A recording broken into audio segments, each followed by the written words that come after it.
Anjana Deore kitchen मध्ये तुमचं स्वागत आहे. आज तुम्हाला मुरब्बा करून दाखवणार आहे. तो कसा करायचा? आतापर्यंत मी तुम्हाला कलमी आंब्याचं करून दाखवला. आता मी या आंबट कैरीचा करून दाखवणार आहे. कैरीचा मुरब्बा. अशा ह्या कैऱ्या होत्या बघा. याची साल काढली. आता या बारीक करेल तुकडे आणि साखरच्या पाकमध्ये शिजवेल. मग त्याच्यात मी वेलची, लवंग, दालचिनी, जायफळ सगळं टाकेल. आंबा गोड असतो. ही कैरी आंबट असते. ही लोणच्याला पण कैरी चालते. अशी कैरी जर केली ना मुरब्बा, आंबट गोड छान लागतो. असं चकत्या करायच्या. अशा चकत्या करायच्या आणि असे तुकडे करायचे आणि एक पोय काढून टाकायचे. अशी चकती करायची.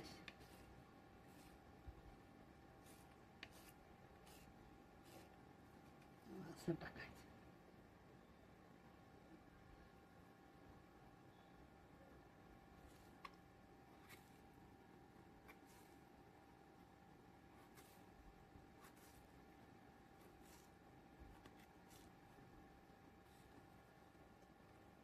या वाटीने माप काढायचं. या 2 वाट्या जर असेल तर 1च वाटी साखर घ्यायची. ही 1 वाटी.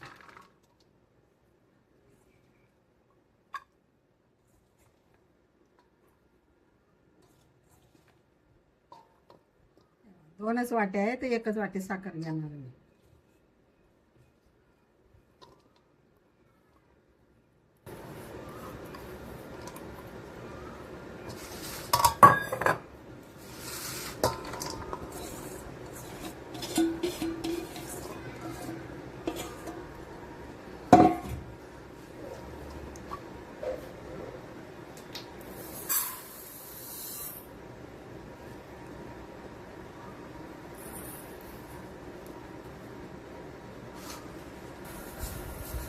अशा 2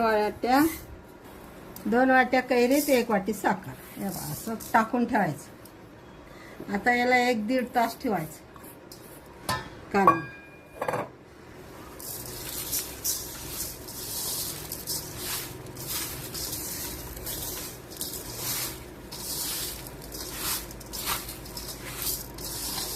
आणि मग शिजवायचं.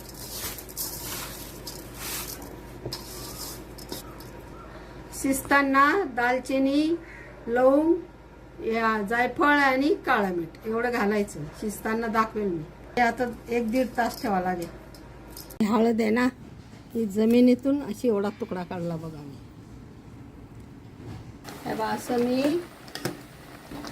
आंब्याचे काप केले दाखवले ना, हे मी आता शिजायला ठेवले.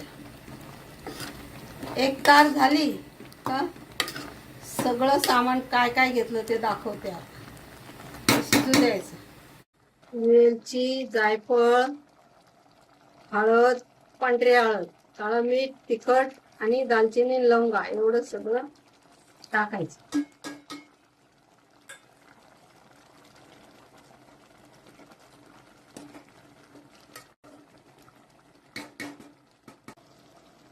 तार आली तर समजायचं झालं. आता बंद करायचं.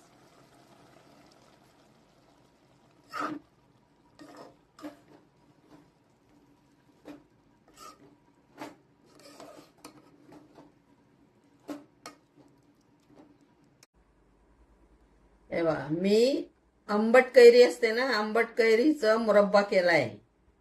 त्याच्यात मी काय टाकलं सगळं दाखवलं तुम्हाला. हे बघा अख्खी वेलची टाकली, दालचिनी, लवंग, काळं मीठ, थोडं तिखट आणि ओली हळद असं मी सगळं टाकून आणि मुरब्बा केला. पण ह्या कैऱ्या गोड नाही आहेत, आंबट आहेत. याप्रमाणे तुम्ही करा, कमेंट करा आणि लाईक करा.